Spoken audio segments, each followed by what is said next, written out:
What can you do with someone else's intellectual property? So let's say you subscribe to a digital platform. It could be Eyewitness News, News 24, The Daily Maverick, The Guardian, and so on. Can you simply click and share and tell someone else that they have to read this or that piece? Your school, your church group, your youth group is putting on a play. They want to perform this play. Is it as simple as learning your lines and then putting on a performance? Oh, I don't know. Let's say you own a fantastic painting by a fabulous new artist. Can you put that image on your wedding invitations and distribute to your friends and family? Not so fast, say DALRO, the Dramatic, Artistic and Literary Rights Organization. They manage and license copyright on behalf of rights holders, from plays and musicals to paintings, photographs, sculptures, obviously books, but right down to poems and even newspaper articles. So I was invited to their launch last night, and it was one of those moments where my jaw was literally dropping because there was so much they were telling us you and I cannot do that I know for sure we do every day. So I'm very pleased to tell you we've got in the studio the managing director of DALRO, Mr. Lazarus Sirobe. A very good morning to you and welcome. I mean, copyright law isn't something that's necessarily new, but so many of us are in the dark about what we are allowed to do and not. Good morning, Bowen, and thank you for inviting me to the studio. Yeah, copyright is very old. It's one of the oldest laws in the world, actually. But even up to today, people struggle with what to do and what not to do. Why can't I do all the things I just listed? Because it is the property of someone else, and using anybody's property, whether intellectual or physical, without their permission is in physical property trespassing, in copyright infringement. But hang on, I mean, I've bought the painting, I've bought the photograph, I paid for it. That's why it's hanging on my wall. And you have the right to enjoy that on your wall, as you say, Bongani. But to reproduce it, make copies of it, put it on, let's say, coffee mugs for Christmas presents to your folks, all you need is get the author's permission, the painter's permission. Because when you bought that lovely painting to enjoy, he did not give up his right to reproduction. So even though I own the physical copy, the intellectual property is still his or hers? Yes, indeed. It is theirs. All right, how about one? My employer subscribes to a publication. I mean, my team and I do this, I must confess, right? We're sharing it as part of executing our duties on behalf of said subscriber, the organization we work for. What's wrong with that? It is, and there's nothing wrong with sharing a newspaper article, provided you get the permission. You know, we always say, do it, but do it legally, do it correctly. Remember, somebody has taken the effort to write it up, and journalist has worked on it maybe for days on end. The publisher has taken the effort to publish it. They need to be remunerated back so that they can produce more. Yeah, but my organization subscribes to it, so why can't all 500 of us within said organization share it amongst ourselves? Because that is 499 deprivations of income for the author, for the journalist and the publisher. So what you're saying is I can't download and store articles without consent? There are, within limits you can. Excuse me. Within limits, you can do all of that for personal purposes, for your own personal use. You are allowed to share. So we always say, caution people, say it's not doomsday.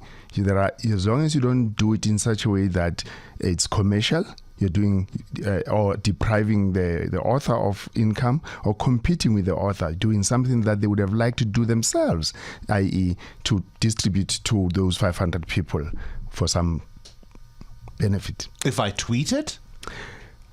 Same thing. We have these days problems with people.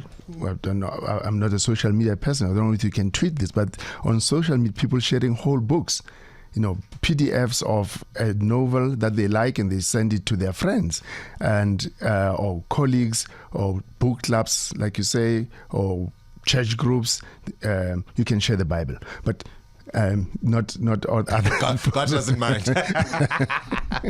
I mean, surely on some level, somebody listening to us might say, but that is probably going to be quite onerous, because what you're really saying is, even if I subscribe to something, if I want to share it, let's say with you, I've got to tell you to go and subscribe to that platform and say, there's an incredible piece on such and such a platform.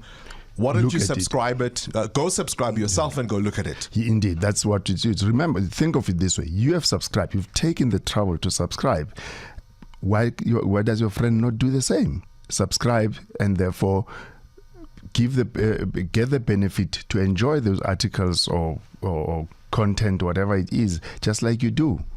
So you're relying on essentially people's goodwill here, because proving these infringements would be near impossible. It is absolutely difficult. There are worse than there are others where they are very obvious. They amount to piracy, where people copy whole books to sell, and it happens there are copy shops. So those are easier to detect than, especially in the digital world. The digital world has become a very big problem for authors. They're losing a lot of the benefits. If I'm a copyright holder, how do I prove the work was mine? There are various ways to prove. Essentially, you can show the footprint of that, where it started, maybe the different drafts, to say this is where it began and it grew to that. Or you've shared it with someone beforehand, and they can also vouch for you that it is yours. Generally, with books, you would have sent it to your publisher as a manuscript, and therefore it can be traced back to its origin. Or you can, as we always say, email it to somebody, email it to yourself, so that it's got a date stamped, to show that this your copyright predates whatever the infringers. I remember approaching potential funders for an idea I had for a television program, and we had approached a number of would-be partners, broadcasters, and potential sponsors, and the thing didn't really get anywhere. But to my horror, a few months down the line, there it was on a screen in my home, right down to the very name. And my first reaction was that, well, how could I have copyrighted it? Is that a verb even?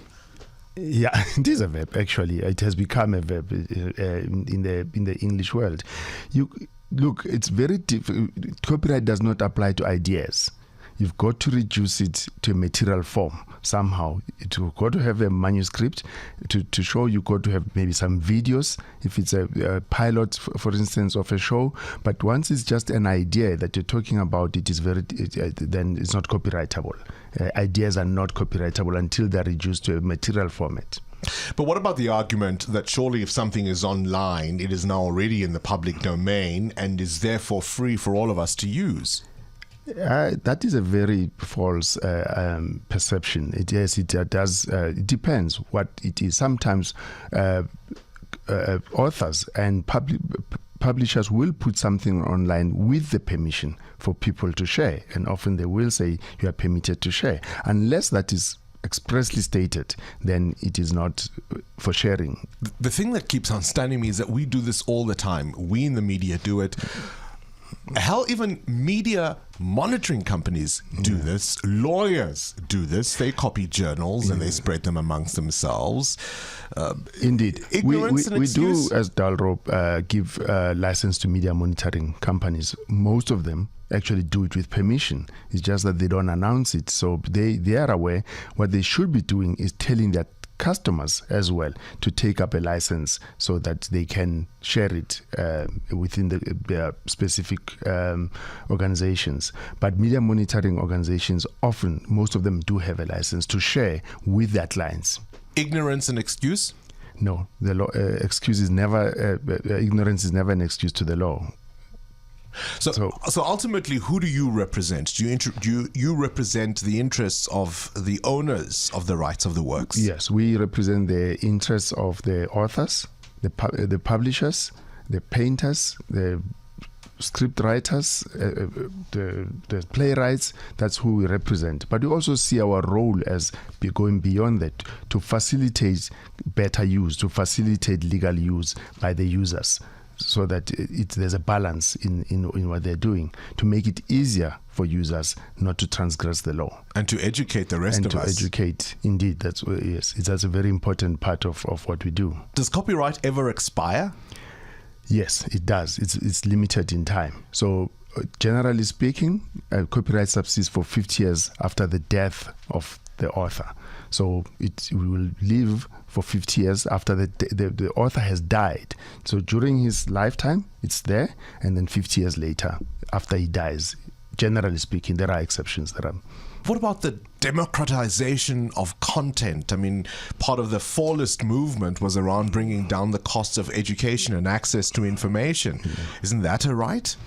That is indeed a right and a privilege for most people, right? But it is not an author's obligation to grant that. It is a state's obligation if they are going to give free education. So the state should then make a provision for learners to do that. However, let me also say that copyright allows the copying of educational material for personal use. Again, a student can copy. There are instances where they can copy legally for their own use, for research. Journalists can copy for critique, for reporting the news. You are allowed to copy. There are exceptions, so it's not that stringent. It's not that stringent. All right, if you want more information, I guess go to DALRO's website. That would be what? www.dalro.co.za. DALRO being DALRO. All right, Lazarus Rob, I appreciate your time. I think this has been quite a lesson. When I went to your event last night, I thought, gosh, 702 Land needs to hear about this, because I think so many of us who are users of copyright material don't know this. But also it's important, I think, for the creators to know they've got a space where their rights can be protected. Current events, developing stories, tough questions, your voice making a difference. This is Breakfast with Bongani Bingwa.